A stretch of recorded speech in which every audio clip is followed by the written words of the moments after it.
Hello বন্ধুরা, কেমন আছো? আশা করি সবাই ভালো আছো, আমিও ভালো আছি। তো এটা হলো আমার ফার্স্ট ব্লগ। আপনারা সবাই নিশ্চয়ই মনে করবো আমার ব্লগ কি তার লাগি। তো মা তো হইছে গিয়া গাইজ, আপনারা সবাই নিশ্চয়ই জানেন আমার একজন ভাই অ্যাক্সিডেন্ট হয়েছে। তো আজকে তারে দেখার লাগি আমরা সব ওখানে হাজির হয়েছি। আমরা এখন তারে দেখা যেতাম, তো চলো। তো গাড়িতে সব উঠলাম, কিন্তু সবরও ভালো লাগে না, যেহেতু ভাই অসুস্থ। একটু সামনে গিয়ে নেমে কিছু খেলাম সবাই মিলে, তারপরে গাড়িতে উঠে সোজা পৌঁছে গেলাম শিলচর হসপিটালের মধ্যে।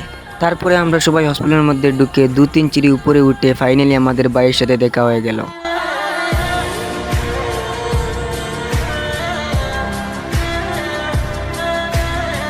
তারপরে এখানে আমরা সবাই ভাইয়ের কাছ থেকে বিদায় নিয়ে আমরা সোজা হসপিটাল থেকে বের হয়ে গেলাম, এবং বের হয়ে আমরা সোজা চলে এলাম আমাদের গাড়িতে। তো গাড়িতে উঠে যখন বাড়ির দিকে রওনা হলাম, তখন হঠাৎ করে ভাইয়ের কথা মনে পড়লো। কি করব, যেহেতু ভাই অসুস্থ, উনি হাসপাতালে থাকতে হবে। তারপরেও মনের মধ্যে কষ্ট নিয়ে বাড়ি চলে এলাম। আর এখানেই আমাদের ব্লগ সমাপ্ত হয়ে গেল। যদি ভালো লাগে তাহলে লাইক ফলো করে পাশে থাকবেন।